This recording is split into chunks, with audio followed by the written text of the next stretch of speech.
นี่เป็นนั่นเองนะ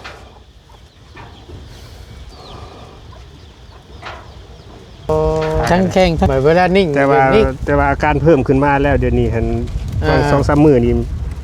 หลังตีนี่เริ่มซาเริ่มมึนหลังตีนนี่โดยมันเริ่มมีอาการแหละโดยโอ้มันมึนได้3 มื้อว่ามาหั่นนะแต่ก่อนนั่นได้ซะเพิ่นว่ามา4 เทื่อแล้วเพิ่นก็มีทางไปก็ไปซะเด้อเพิ่นก็เว้าว่าง่ายกับเพิ่นไล่นี้แล้วนะว่าง่ายสิซะ4 เทื่อแล้วแต่เฮาบ่มีหม่องไปก็เลยขออยู่เพิ่นไปก่อน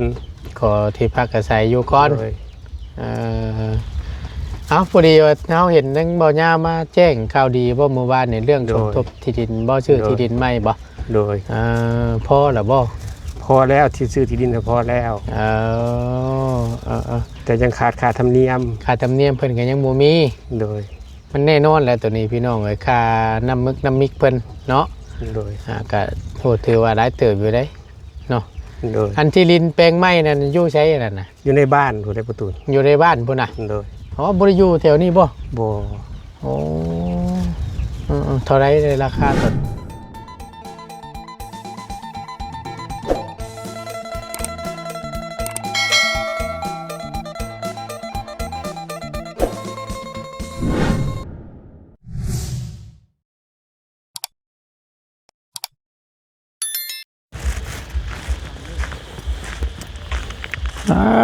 จะเป็นตัวใหญ่แต่ไก่นี่ก็ได้เนาะกุ๊กว่ะกุ๊กปวดมาไอ้ดีได้พี่น้องเลยจะเป็นไก่ตีแหละบะตูนเบิ้งคักละบานนี่พอต้มก็ต้มได้ชูงเงาข้าวดีนั่นนี่ข่อยว่าไก่ได้ว่าเงาข่อยว่าไก่ไม่ได้ว่าได้ดอกสบายเดียวกันใช้คือรอเต้เลยคือรอตอนใช้หน้าขาวเป็นแว่นเยอะเนาะโธ่ทำมาใส่ตูนพี่ตูนนี่จะแรบนี่คักเมนบ่ตกมาเลยได้นี่ต้องน้อยยามันหนาได้กับพ่อเนาะชุดเนาะเนาะเอาพี่น้องไงผู้ดีทั้งประตูนมาหาทั้งไออัดเพิ่นเนาะไออัดเนาะพอดีว่าพี่น้องเพิ่นก็ว่าให้เข้าไปเบิ่งนี่เด้อประตูนเด้อว่าซั่นเข้าไปหาทั้ง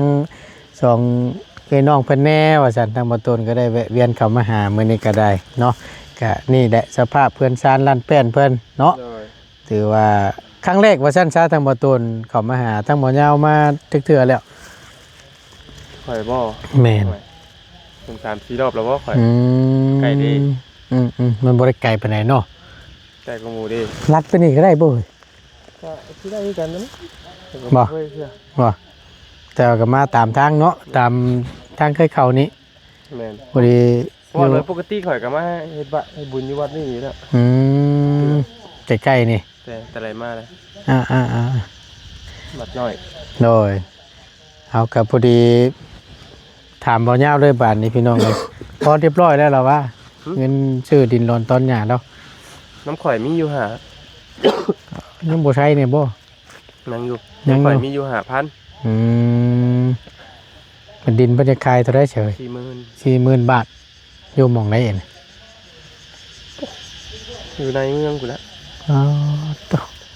ก็15กู15คูณ12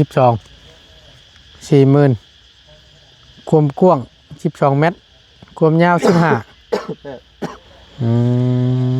ดินในเมืองเลยเนาะพอเข้าใจอยู่ตัวนี้พี่น้องแพงแต่แท้ได้นั่นก็ได้ดินในเมืองกว้างแล้วมองเราอยู่แล้วอันนี้ก็เป็นดินรอนต้นหญ้าแล้วบ่ซั่นเนาะบ่แม่นเด้มาอาศัยเขาอยู่นี่แม่นโอเคพี่น้องเอ้ยเนาะก็ถือว่าครั้งแรกว่าสั้นช้าทั้งบ่ต้นก็ได้สิพาพี่พาน้องเข้าไปเบิ่งอีกสักครั้งนึงเนาะไปเช้าไวๆเด้อกินแล้วบ่ยานั่นยังอยู่กินได้กำสิกินนะบ่กินบ่แห้งได้นี่นะหลังต้วนรถทั้งนั้นจังว่าเด้มาบ่ไปมานี่ยัดมาห่มนี่แล้วเบิ่งงามไม่หลอกแล้วสิลงมานี่บ่ยาวเอ้ยไปบ่ยาวไปเข้าก่อนเด้อพี่น้องเอ้ยกราบทักทายสบายดีครั้งนึงเนาะผมเป็นพี่น้องเบิดสุขสู่คนเข้าไปหาทางง่ายเพิ่นก่อนบ้านนี่ มื้อนี้ก็เป็นอีกมื้อหนึงก็จังแม่นฮ้อนแท้ๆเนาะโอ้ยโดยสบายดีอ้ายท้ายคือจังว่าจักกันบาดนี่ฮะ ติดตามผลงานมาหลาย ฉันบ่ใช่ทางเฮารถเข้ามาครั้งแรก กอตากันแล้วเนาะวันนี้ โดยไปเข้าไปนั่งอยู่โฮมก่อนอยู่ใส่ก็ได้ไปจังแม่นแหลดแท้ๆทั้งใดก็ได้มันร้อนมันเอ้านี่แหละเบิ่งอากาศนะพี่น้องเอ้ยโอ้ มากับบ้านนี่นำชื่อเสียงสำนักทักทายก่อนเลย เนาะชมว่านั่นเพิ่นติดตามผลงานน่ะดีได้นี่เอ้ยครั้งแรกทางเฮาก็ได้เอานั่งนี่ได้เอานิบไม้นี่ได้กินข้าวกินน้ำแล้วบ่ กินแล้ว ได้ยังกินน่ะนะเอาซื้อกับข้าวมาต้อนอยู่น่ะมื้อนี้เอาไอ้เลยขอบใจ โดย ขอหอยไว้ดีเด้อ โดยหอยไว้ให้ก็ได้ไอ้อึ๊บโอ้ยจังแม่นฮ้อนแม่นเอา สบายดีประตูอีกสักรอบหนึ่งเด้อทั้ง FC ผมเด้อทั้ง FC ทั้งทำประตูเด้อเจ้าได้มาเจอกันมื้อนี้เนาะ โดย ทางเฮาก็ยังบ่เคยเข้ามาจักเทื่อก็เห็นแต่ทั้งทีมงานน่ะเข้ามาหามื้อนี้ก็ได้มีโอกาสเข้ามา แต่ประตูบ่ฮู้ผู้ค้าดอกแต่ผู้ค้าฮู้ประตู อันนี้ได้พี่น้องทั้งบ่ตนก็ยังบ่จักทั้งง่ายเราซ้ำก็เห็นอยู่เห็นในคลิปนี่แหละทางทีมงานเข้ามาถ่ายทำ FC เด้อฝากประตูนำอีกเพิ่มเติมเด้อ โดยเอาเว้าขออนุญาตนำบาดนี้พี่น้องก็ได้นั่งพ่อหน้าพ่อตากันแล้วก็สิได้ถามที่ไปที่มาก่อนพ่อแม่พี่น้องบางท่านก็อาจสิพอฮู้แล้วล่ะเนาะแต่ทางบ่ตูนก็ยังบ่ได้ถามกับอ้ายแล้วจักเทื่อนะพี่น้องเอ้ยมาครั้งนี้ก็ถือว่าเป็นครั้งแรกแล้วก็สิได้ถามไปนํกันเลยน้อยเนาะ โดยทางอ้ายเป็นอันชื่ออ้ายอ่านเนาะ โดยเว้าขออนุญาตนำหาจักปีแล้วอ้าย50เลยได้ประตูนี่50แล้วโดยอยู่น้ำกันกับไปอยู่นี่อยู่กับเอื้อย2คนอยู่กับเอื้อย2คนโดยเอื้อยเราไปทางใดซั่นมันเอื้อยเพิ่นไปหาหมอเพิ่นบ่สบายมา 3-4 มื้อแล้วเป็นหยังเป็นไข้ไปหาหมออยู่ร่วมกันกับเอื้อย2คนโดยมีกันแค่2คนนี่บ่3คนผู้นึงอยู่เวียงผู้นึงเนี่ยไปเรียกอยู่เวียงโดยผู้นั้นเพิ่นมีครอบมีครัวแล้วโดยมีครอบมีครัวแล้วและเอื้อยอ้ายได้สารมีครอบมีครัวแล้วบ่เพิ่นก็เป็นแม่หมายกันผัวตายกันแม่หมายคือกันโดยสร้างว่าแทบบาดนี่พี่น้องเอ้ยผัวตายปะโดยแล้วได้ลูกแล้วบ่นั่นน่ะเพิ่นก็มีลูก5 คนบ่มีลูก5 คนแต่ลูกปัจจุบันนี้ลูกเต้ายังอยู่นำอยู่บ่มีผู้อยู่นำเขาก็แยกย้ายกันไปทำมาหากินต่างคนต้องมีครอบมีครัวไปเบิดมีครอบมีครัวไปแล้วโดยก็เลยบ่ได้อยู่นำแม่ซับโดยอันนี้บัดนี้เกี่ยวมาทางเจ้าบัดนี้ขออนุญาตนำบัดนี้อันทั้งง่ายมันเป็นอยู่ณปัจจุบันนี่เป็นตะลนนะบ่อ้ายเขาปีที่4แล้วบ่ปีที่4แล้วโดยสาเหตุมันเกิดจากหยังนี่นะสาเหตุนี่ผู้ค้าก็บ่ฮู้เด้อฮู้แต่ว่าเป็นโรคพาร์กินสันเพิ่นว่าโรคหยังนะโรคพาร์กินสันโรคพาร์กินสันโดยอันช่วงมันเป็นแรกๆนั่นก็ได้ไปหาหมออยู่บ่ก็บ่ได้ไปมันเป็นน้อยๆมันบ่ได้ไปจนว่ามันเป็นแห้งแล้วหาก็ไปได้วางใกล้สิมาชันไปเบิดเลยน้อยๆเนาะว่าขออนุญาตบาดคำนำพี่น้องเลยคือจังซี่แต่ก็บ่ได้เจ็บบ่ได้ปวดบ่บ่ได้เจ็บบ่ได้ปวดแต่ก็ชันนี่ติโดยอันช่วงเป็นนี่ก็ช่วงนั้นทั้งอ้ายยังอยู่กับลูกน้ำเมียอยู่บ่บ่เคยมีครอบมีครัวมาก่อนเคยมีตั้งแต่17-18 ปีตั้งแต่ยังเป็นวัยรุ่นพุ่นน่ะโดยแล้ววันนี้แหละยาห่างกันบ่หรือว่าจังได๋แต่ก็อยู่โสดเลยบาดนี่อยู่โสดเลยอยู่เบื่อดีแล้วเนาะ2คนบ่ได้ผู้ค้าไปทำมาหากินอยู่กรุงเทพพุ่นได้บ่หลังจากที่เลิกกับลูกกับเมียแล้วผู้ค้าก็ไปอยู่กรุงเทพยาห่างกันแล้วก็ลงไปเฮ็ดงานอยู่โดยพังไทยพุ่นโดยอยู่พุ่นหล่นอยู่บ่ก็มีมาบ้างนิดหน่อยบอกง่ายๆก็เที่ยวไปเที่ยวมาว่าซั่นซะแล้วบัดนี้4-5 ปีมาเทื่อนึง แต่ว่าขานห่างไปแท้ๆนี่ก็จะว่า10 ปีพุ่นแหละบ่ได้มาหาเอื้อย10 กว่าปีซ้ำเลยบ่แต่ก็โทรหาเพิ่นอยู่ประจำอยู่ดอกก็บ่ได้ขาดแบบว่าเงียบหายไปเลยก็บ่แม่นจังซั่นแบบว่าก็โทรติดต่อหากันอยู่ โดย ก็ฮู้กกไปสาเหตุว่าไปอยู่ทางใดอยู่ทางใดนะ เอาง่ายแค่ว่าเฮาบ่ได้อยู่บ้านเฉย โดย ๆแต่ในการติดต่อสื่อสารกันนี่ก็ติดต่อตลอดเนาะ โดย โอ้ยเนาะพี่น้องเอ้ยก็ หากมาเป็นบาง4 ปีขึ้นดังนี่ โดยอย่างกับปีที่4นี่ อย่างกับปีที่4นี่ โดย ก็เลยมาอยู่น้ำเอื้อยนี้บัดนี้2 คน โดย โอ้ยเนาะพี่น้องเอ้ยช่างเป็นแต่นี่แต่เพิ่นว่าอาการแบบนี้นี่มีสิทธิ์รักษาหายบ่หรือว่าแนวใดทางหมอ เป็น เพิ่นได้ เป็น นั่น สอง ได้บ่ ทางนะบ่ตูนตาม FC เพิ่นเว้ามาก็ว่าตามหมอเพิ่นเว้ามาก็ว่ารักษาบ่หายมีแต่กินยายับยั้งไว้ซื่อๆบ่ให้มันกำเริบไปแฮงกว่าเก่า โอ้ บางคนก็ว่ามีสิทธิ์หายคือกันว่าซั่น กินยาตามหมอสั่งว่าซั่น โดย จักสิฟังความไผก็เลยเอาเดินสายกลางเลยเอากินยาไปพร้อม บางเทื่อปฏิหารย์มีจริงก็สิได้เศร้าคือว่า เนาะ โดย เขาว่าบ่ช้างเนาะถ้าว่า โดยคัน ถึก ถ้าว่าบุญวาสนาเฮามีเนาะบ่ตูนเนาะ โดย อาจจะได้ดีได้เศร้าก็เป็นไปได้เนาะ แม่น โดย แม่นลองเบิ่งพี่น้องเอ้ยหลาย โดย ๆทางเบิ่งเนาะ โดย กินหืดกินยาแล้วก็ตามที่ทั้งแพทย์ทั้งหมอเพิ่นสั่งนำหั่นแหละ โดย เนาะเอากับปฏิบัติตาม โดย ลองเบิ่งคนเฮาบ่มีหยังแน่นอนน้อยเนาะ โดย อาจสิเศร้าก็มี โดย บ่ทราบพี่น้อง ทุกคน เนาะ สมพรปากบ่ตูนเว้าให้เศร้า โดยจำเป็นแต่เมื่อยแต่ได้พี่น้องเนาะ โดย ย่างไปย่างมานี่ก็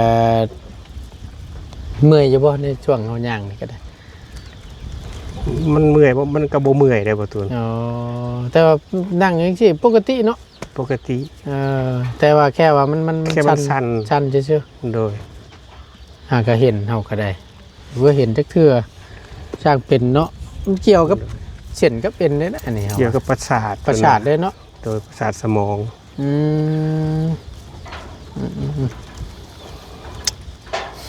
นี่เป็นนั่นนี่นะ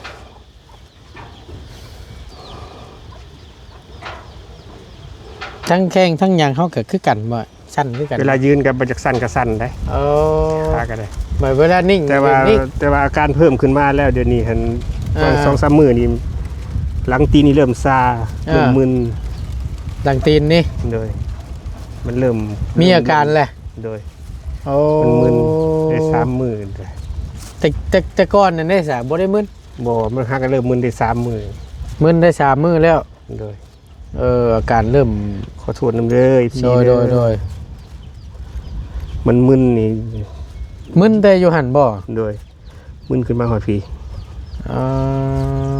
มึน แต่ว่ามันมึนมันชานี่ก็มึนได้นี่ก็โยจนบ่ฮู้ว่าเป็นตีนนะพุ่นเนาะว่าขอโทษนํเนาะ โดย คำว่าแบบว่าคือเฮามันมึนกันทั่วไปนะพี่น้องเอ้ยมันมึนมันชาตามเท่าตามอันนี้เฮานี่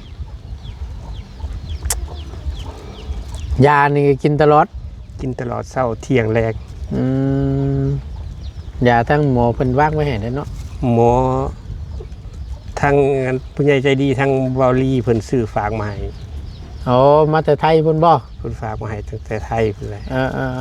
โดย ก็ได้กินตัวนั้นไปก่อน โดย แต่เพิ่นว่าเป็นยาตัวเดียวกันกับหมอที่เพิ่นจัดมาให้ผู้ขากิน ยาตัวเดียวกัน แต่ว่าของเพิ่นเป็นยานอก พอนปากมาแต่พุ่นบ่ โดย โอ้ยลองเบิ่งกันพี่น้องเอ้ยเฮาก็สิได้ถือว่าเอาบุญน้ำกันซะพี่น้องเอ้ยเนาะเพื่อมันดีมันเศร้าทางง่ายเราอาจสิแข็งแรงมาปกติกับสาธุพี่น้องเนาะเอาบุญน้ำกันเอาโอเคบาดนี้พี่น้องก็บนมาทางนี้ก่อนเนาะอันดินร้อนตอนหญ้านี่อันนี้เฮาก็ขออนุญาตถามเฮายังบ่ฮู้ได้เป็นของเจ้าเองบ่ ดินนอนตอนหญ้านี่ของเพิ่นขออาศัยเพิ่นอยู่ อาศัยเขาเจ้าอยู่ โดย อ๋อคือของเจ้านี่ยังบ่ได้มี บ่มีดินบ่มีดอนดอกผู้ขากับเอื้อยบ่มีดิน อันนี้อยู่มาใส่ดินเขาอยู่หน้านี่เนาะ โดย พุกอยู่ด้วยนี่พี่น้องมาอยู่นี่จักปีแล้วใช่ อยู่หมองนี้ปีหนึงแล้ว ปีนึง ก่อนห แล้ว น้านี่เพิ่นอยู่ลุ่มพุ่น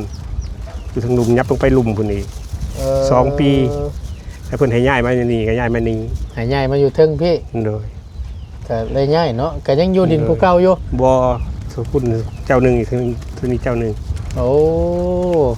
มาอยู่ คือ นี่ ว่าง่ายๆคือว่าอยู่ตัวนั้นน่ะเพิ่นไล่หนี้แล้วนะ อ่า เพราะว่าแก้งที่ซาประตูเพิ่นไล่หนี้แล้วก็เลยมาขออยู่นี่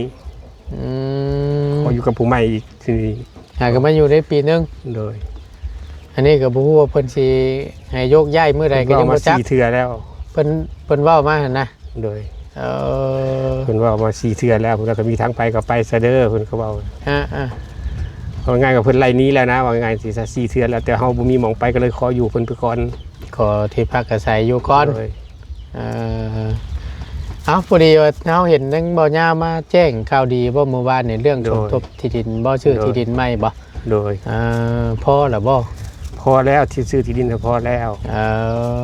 อ แต่ยังขาดค่าธรรมเนียม ค่าธรรมเนียมเพิ่นก็ยังบ่มี โดย มันแน่นอนแล้วตัวนี้พี่น้องเอ้ยค่าน้ำมึกน้ำมิกเพิ่นเนาะ โดย ก็โหถือว่าหลายเติบอยู่เด้เนาะ โดย อันที่ลินแปลงไม้นั่นอยู่ใช้นั่นน่ะ อยู่ในบ้านผู้ใดประตู อยู่ในบ้านพุ่นน่ะ โดย อ๋อบ่ได้อยู่แถวนี้บ่ บ่ โอ้เท่าไหร่เลยราคาเท่าไหร่ ราคา 40,000 40,000 บาท 40,000ขอแบ่งเพิ่นอยู่ ก็เพิ่นก็บ่จะค้ำจะขายดอกขอซื้อเพิ่นขอแบ่งเพิ่นอยู่เพิ่นก็ใจดีที่สุดนั่นแหละว่าไงเพิ่นก็เลยแบ่งให้ผมเห็นเพิ่นเห็นหุบเห็นหอมมาหลายผ่าหลายปีแล้ว โอ้ เพิ่นก็เลยสงสาร เนะ ก็เลยสาธุนำเพิ่นเห็นอกเห็นใจเพิ่นสงสารแต่เพิ่นก็เลยแบ่งให้ สิเว้าง่ายๆถ้าว่าขายกันทั่วไปนี่แม่นในราคานั้นนี่สิบ่ได้ยินเลยสิบ่ได้เลย ดิ เนาะ นนั้นมันเป็นดินยาวนะประตูดินยาวไปเลยเพิ่นขายเพิ่นก็จะขาย150,000 อ๋อทั้งเบิดนั่นบ่ โดยทั้งเบิด เออ บัดนี้เพิ่นเห็นมาตั้งแต่สมัยอยู่เกิดในซิโนนี่ว่าง่ายสิสนเพิ่นก็เห็น โดย เพิ่นก็เลยสงสารบัดนี้เห็นหุบเห็นหอบเห็นเอื้อยเพิ่นหุบเพิ่นหอบไปหันไปนี่อยู่พอสำนั้นเพิ่นก็เลยสงสารเกิดสงสารมาแล้วก็เลยเพิ่นก็เลยแบ่งให้ อืม แบ่งให้อยู่ ในราคา 40,000 บาท โดย ความกว้างความยาวได้ไอ้พอฮู้อยู่บ่ ความกว้างเพิ่นแบ่งให้หันความกว้างหัน12 เมตรความยาวหัน15 โอ้12คูณ15 โดย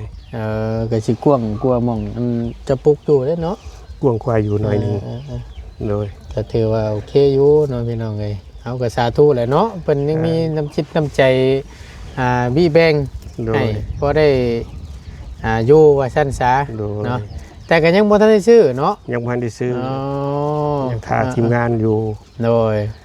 แต่ว่าหลักๆนะตอนนี้ก็ ซื้อกับทีมงานทาสายบุญนี่แหละเพิ่นมาซื้อให้เพิ่นเมตตาสงสารเพิ่นมาซื้อให้ก็ขอขอบคุณขอบใจทั้งสองตูนอีกสองหนึ่งเด้อ โดย ฝากให้ ก่อน ซีประตูน โดยเอาก็สรุปง่ายๆก็คือเฉพาะชื่อดินน่ะแม่นพอแล้ว ำพอแล้ว ครบแล้วเนาะ โดย 40,000แต่ว่ามันก็ยังขาดอยู่ค่าธรรมเนียม โดย ว่าซั่นซะเนาะ โดย ค่ามิกค่าจดค่าแต้ม โดย ของทางในบ้านเพิ่นเนาะ โดย ก็สิมีกันทั่วไปแหละพี่น้องประเภทค่าธรรมเนียมนี่ก็ได้ แต่ก็ยังบ่มีทั้งใดมาแจ้งเดี๋ยวว่ามาแจ้งข่าวดีบ่ยังบ่มี ยัง อืมเอามีแต่ว่าหามื้อหาวันเท่านั้นแหละซะเนาะ 5 มื้อ5 วันกับข้ามอบให้ทางทีมงานได้ มื้อใดพร้อมแล้วแม่น โดย ไปจะค่อยพากันไปซื้อ โดย เพราะว่าเจ้าของที่เพิ่นก็เว้าว่าพร้อมมื้อใดก็โทรมาบอกเพิ่นว่าสินัดเจอกันเพิ่นว่า อ๋อโดยก็พอดีทางบ่อเตียงก็ลงไปปักเชพี่น้องไอ้ปักพุ่นละปักช่องแลนนาวบ้านน้องมีกปุ๊ไปเฮ็ดเวียกเฮ็ดธุระอยู่เนาะมีแต่ว่ารอทางบ่อเตียงขึ้นมาก่อนเท่านั้นแหละทางบ่อดี โดย แล้วก็จังคอยมา เสียง ซื้อบ่อเสียงเนาะ โดย แต่ว่าบ่อเสียงก็ขึ้นเหนือแล้วขึ้นเชฟโปนแล้วฮอดมื้อตอนค่ำๆทางบ่อเสียงก็ได้แต่ทางเฮาก็ยังบ่ทันได้ขึ้นทางบ่อตูนก็ยังบ่ได้ขึ้นดอกพี่น้องเนาะ ประตูลงมามื้อใด ไล่2 มื้อแล้วไง3 มื้อนี่แหละขึ้นไปประจำการอยู่พุ่นก็เกือบเดือน เป็นเดือนเลยเนาะ แม่นเล่นพุ่นเล่นพี่แนวก็ได้ก็ผู้ดีชื่อหันชื่อนี่ไว้เพิ่นนั่นแหละพวกบานประตอกประตูนู่นนี่นั่นเพื่อนน้องน้ำมาแหละก็เห็นไปหมดFC เพิ่นแล้วคอมเมนต์มาอยู่กับว่าขาด ยังไม่ยังขาดอยู่เด้อไม่48ขาด15โตว่าซั่น โดย ทางบ่ต้นก็บ่มีงบพี่น้องก็เบิดแล้วงบในสมทบเพื่อนน้องน้ำในชุดนี้ก็ซื้อเบิดละเนาะโอ้มื้อนี้ก็งานรองบ่คือตึมๆอยู่นั่นน่ะ ซีแมน มื้องามยามดีอีกมื้อนึงเนาะ โดย มันรถแจ้งวงๆมาพี่น้องเอ้ย จักว่ามันสิไปติดลิขสิทธิ์จะมาจักบาทนี่เนาะโอ้ยเอามีแต่ว่างำเอาได้หน่อยนึงแล้วพี่น้องเอ้ยมันอยู่ตรงไงตรงหน้าน้ำแน่มันรถแจ้งแท้ๆเนาะ โดย เอามีแต่ถ่าเบิ่งได้เด้อถ้าว่า โดย มีข่าวดีจังใดเดี๋ยวเขาก็สิมาแจ้งบอกอีกเทื่อนึงเด้อ โดย เอาดีอกดีใจน้ำละลายสิได้ที่ดินใหม่ได้เด้อ โดย ดีใจน้ำอย่างน้อยแท้ก็ให้มันมีดินรอนต้นหญ้าเป็นของเจ้าของก็ดีได้พี่น้องเอ้ยมันจังบ่มีไผมาญาติมาไล่เฮาเนาะ โดย เพราะว่ามันตัวนี้แหละสำคัญพอได้ลินได้หยังแล้วก็จังค่อยว่ากันอีกเทื่อนึงมีงบมีหยังเดี๋ยวว่ามีมาหาได้ก็จังค่อยซื้อเสาซื้อไม้ซื้อตอกมาจังค่อยเฮ็ดเนาะ โดย เรือนจานลานแป้นก็ได้เฮาก็ถือว่ามาครั้งแรกจังเฮาก็ได้ โดย นั่นแหละตามนั้นได้เด้อถ้าว่ามีข่าวดีจังใดเฮาสิมาแจ้งอีกเทื่อนึงเด้อ โดย ปล่อยเศร้าไปไว้อยู่ดีมีแฮงเนาะไปเฮาไปเวียกต่อก่อนบัดนี้เด้อ โดย ไว้มื้อหน้า ขอบใจหลายๆเด้อบ่ตูนเด้อที่แวะมาเยี่ยมมายามเด้อ โดยเจริญรุ่งเรืองในหน้าที่การงานเด้อตูนเด้อขอให้เฮงๆปังๆเด้อ สาธุคือกันทั้งง่ายก็ได้เนาะมาเฮาขอไม้เฮาในบัดนี้โอเคเอาไปเฮาไปเวียกก่อนเด้อบัดนี้ได้เด้อโดยพี่น้องเอ้ย ถ่ายเด้อบ่ตูนเด้อจังได๋แล้วก็ถ่าย โดยเคยเห็นละเฮือนชานลานแป้นเราก็ได้พี่น้องเนาะเฮาสังกะสีเลี้ยงแป้นกันไว้ก็ยามฟ้าลงฝนตกนี่ก็โอ้ยบ่อยากสิคิดสภาพเลยแหละนี่ก็ได้โอ้เราก็พอได้เลี้ยงไก่เลี้ยงกาพอได้ได้ช่อยพอได้จุนเจือในครอบในครัวว่าซั่นซะเนาะหมองอยู่ที่พักอาศัยทางมาต้นมาเห็นก็ได้เห็นแล้วก็พาโตเป็นขึ้นในคลิปเลยเนาะโอเคพี่น้องไอ้ทั้งประตูนก็จะได้ล่ำลาและขอจบคลิปลงไว้เพียงสำนี้ก่อนขอบคุณหลายๆที่เข้ามาเป็นกำลังแห่งใจและ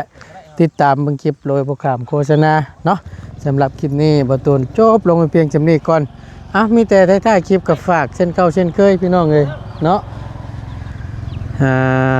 ค่าชื่อดินชื่อรอนเฉพาะชื่อดินนะมีแล้วพี่น้องแต่ว่ายังขาดอยู่ในส่วนที่ค่าธรรมเนียมว่าซั่นเนาะก็มีแต่ฝากนี่เด้อพี่น้องอยากชดอยากช่วยทำบุญน้ำอาจเล่ากันนี่ก็ยินดีติดต่อมาทางประตูนก็ได้พี่น้องเลยเนาะช่องทางการติดต่อประตูนก็ขึ้นปักหมุดไว้ให้อยู่นั่นแหละไทม์ไลน์ก่อนเขาเนื้อหาหรือว่าเขาไปเบิ่งคลิปเกษียณอยู่หรอกพี่น้องเนาะไปขอบคุณในไลน์ทางประตูนไปก่อนพี่น้องอยู่ดีมีแรงสบายดีเด้อ